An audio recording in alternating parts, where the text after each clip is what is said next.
السلام علیکم ورحمۃ اللہ وبرکاتہ۔ الحمدللہ رب العالمین والصلاة والسلام علی اشرف الانبیاء والمرسلین نبینا محمد وعلی آلہ واصحابہ اجمعین، اما بعد۔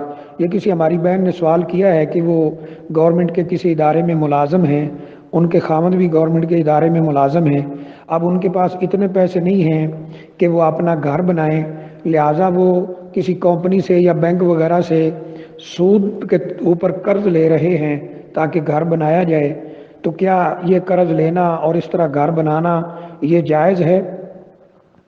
دیکھیے، سود کے اوپر قرض لے کر گھر بنانا یا کوئی اور کاروبار کرنا یہ بالکل حرام ہے، اور شاید میرے ناقص علم کے مطابق اس میں کسی عالم کا کوئی اختلاف بھی نہیں ہے۔ تمام علماء اس بات پر متفق ہیں کہ ایسا قرض جس کے ساتھ سود دینا پڑے وہ لے کر گھر بنانا یا پلاٹ خریدنا یا کوئی کاروبار کرنا یہ بالکل حرام ہے۔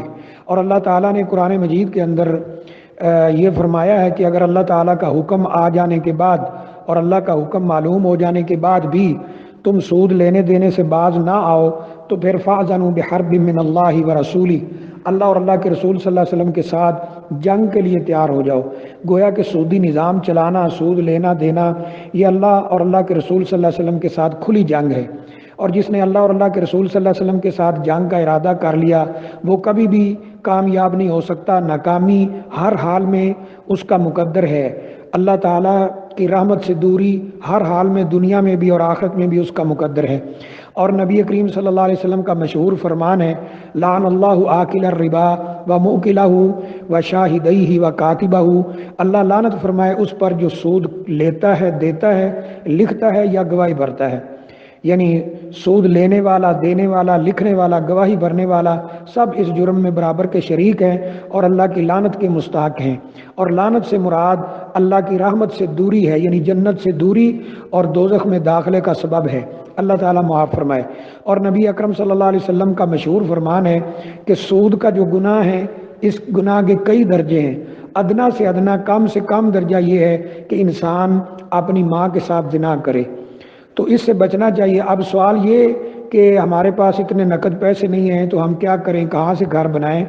تو اس کا سادہ سا جواب یہ ہے کہ آپ جتنے پیسے اکٹھے کر سکتے ہیں تھوڑے تھوڑے کر کے گھر بنا لیں، اس پہ زیادہ ٹائم لگ جائے وہ اس سے بہتر ہے کہ آپ سود پہ پیسے لے کے فوراً اپنا گھر بنائیں۔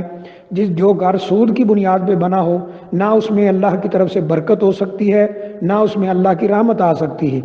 تو اس لیے آپ جو ہے آہستہ آہستہ اپنا گھر بنا لیں تاکہ یہ سود سے بچا جا سکے، یا کوئی ایسا آدمی ہو جو قرض دے دے بغیر سود کے، کوئی جاننے والا، کوئی رشتہ دار، اس سے قرض لے کر بنا لیں، وہ اس سے بہتر ہے۔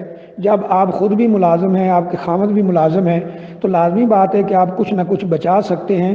جتنا جتنا بچتا رہے 2 مہینے 4 مہینے کا اکٹھا کر کے تھوڑا تھوڑا کام کرواتے رہیں، اور اسی طرح یہ تو ہو سکتا ہے کہ آپ کا مکان لیٹ مکمل ہو، لیکن انشاءاللہ اس سے آپ سودی نظام سے اور اللہ کی لعنت سے اور سود سے بچ جائیں گے۔